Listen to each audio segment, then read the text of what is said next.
바울은 11장 2절로 16절까지인데 11장 2절부터는 또 다른 주제를 다루고 있습니다.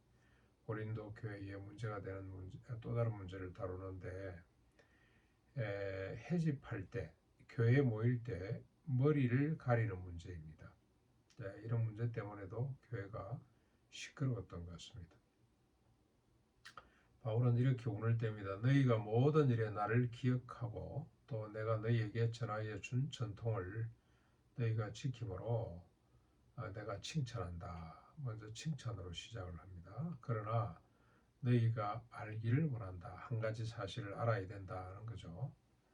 각 남자의 머리는 그리스도고 여자의 머리는 남자고 그리스도의 머리는 하나님이시다는 겁니다. 그러므로 남자로서 머리에 무엇을 쓰고 기도나 예언을 하는 자는 그 머리를 욕되게 하는 것이다.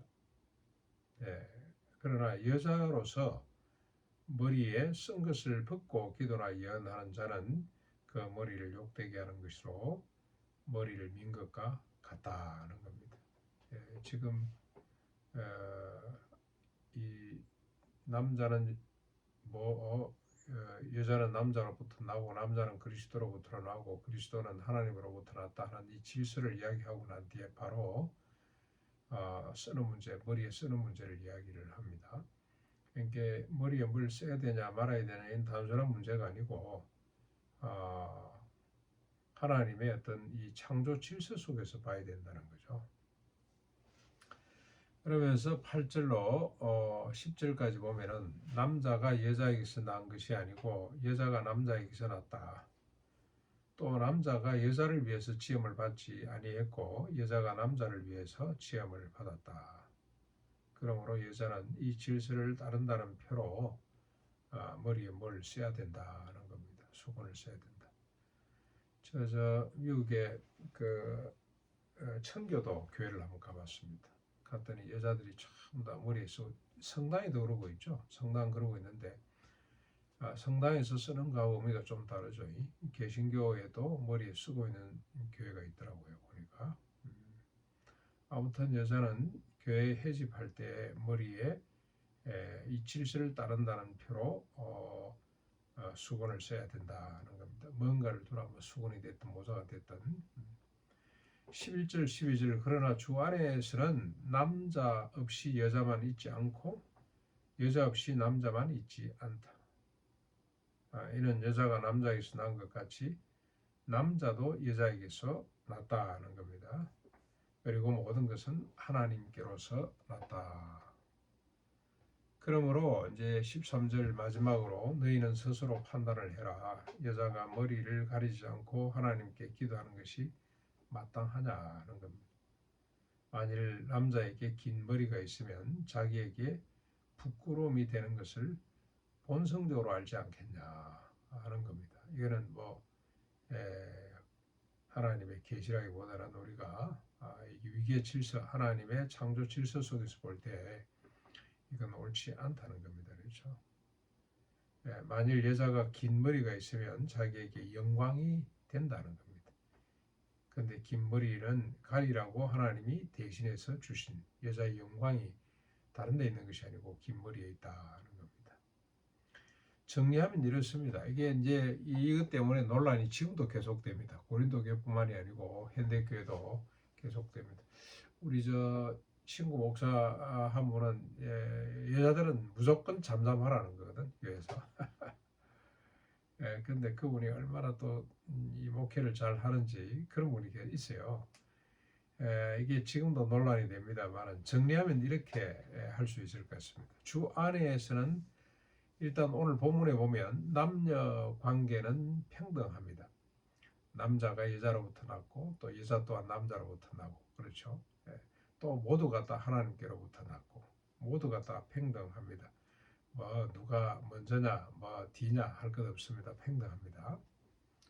남자 없이 여자만 있지 않고 여자 없이 남자만 있지 않다고 그렇게 선언을 했습니다.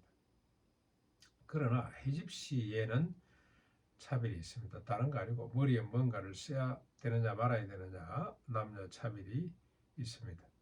남자는 쓰지 말아야 되고 여자는 반드시 머리에 수건을 써야 됩니다. 근데 이것은 남녀 차별이 아니라 하나님을 중심으로 위계와 질서를 의미한다는 겁니다. 예, 꼭 뭐 이걸 차별을 두기 위해서 했다기보다는 하나님 안에서 어떤 질서를 의미하는 것이다. 여자의 머리는 남자고 남자의 머리는 그리스도고 그리스도의 머리는 하나님이시다. 하나님, 그리스도, 남자, 여자, 하나님의 어떻게 보면 창조 질서죠. 예, 이 질서를 지키는 것.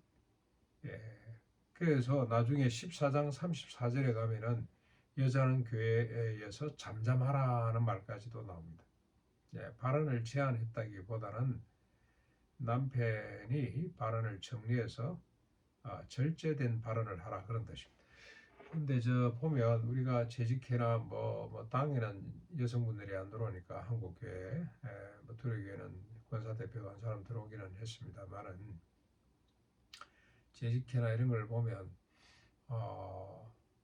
절제된 그 언어가 필요한 것 같아요. 회의할 때 보면 뭐 너도 나도 이러면 중구난방이 되는 거죠. 그래서 보니까 이 여자의 발언을 제한하고 뭔가 좀 참여성을 두는 것은 평등을 허무는 것이 아니고요. 질서죠. 절제.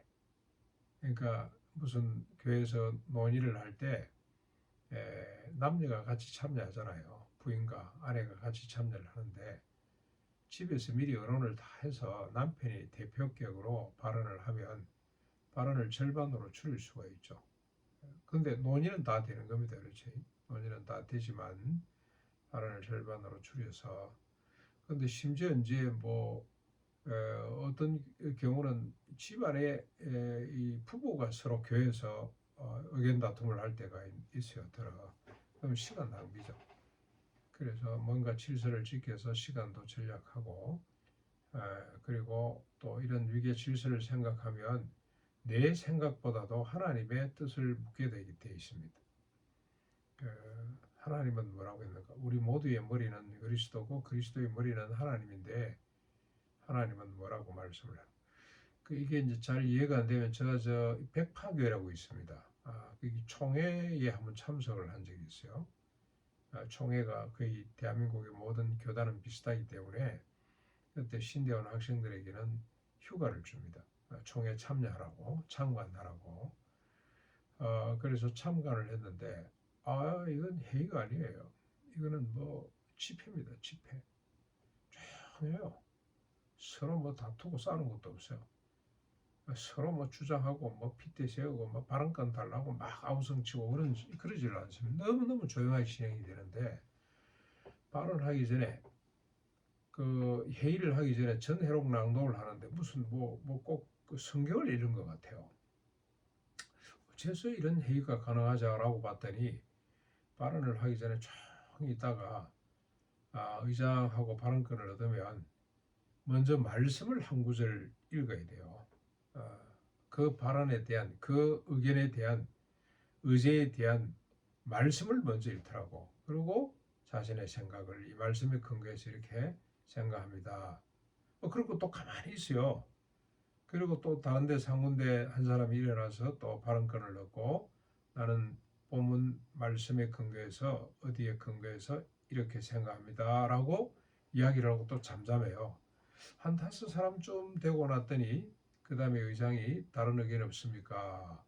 그러면 마지막 발언한 사람의 발언으로 가보겠습니다. 그러고 끝나요. 제가 그때 어떤 느낌이 들었냐면 축구에 있는 해골 빽따기를 한 사람이 탁 말씀으로 맞추더니 한 사람은 또 그 위에다가 힘줄을 입히고 한 사람은 또 하나님 말씀으로 그 위에 살을 붙이고 한 사람은 그 위에 심장 안에 내장을 집어넣고 한 사람은 마지막으로 호흡을 불어넣어서 살려내는 군대로 만드는 이런 현상이 됐습니다. 그래서 이건 교회의 뭐 성적 차별이라기보다도 교회를 아름답게 세워가는 과정이 이렇구나라고 생각을 하면 좋을 것 같습니다. 주 안에서 남녀는 평등합니다. 그렇죠? 오늘 본문에 보면 분명히 평등입니다.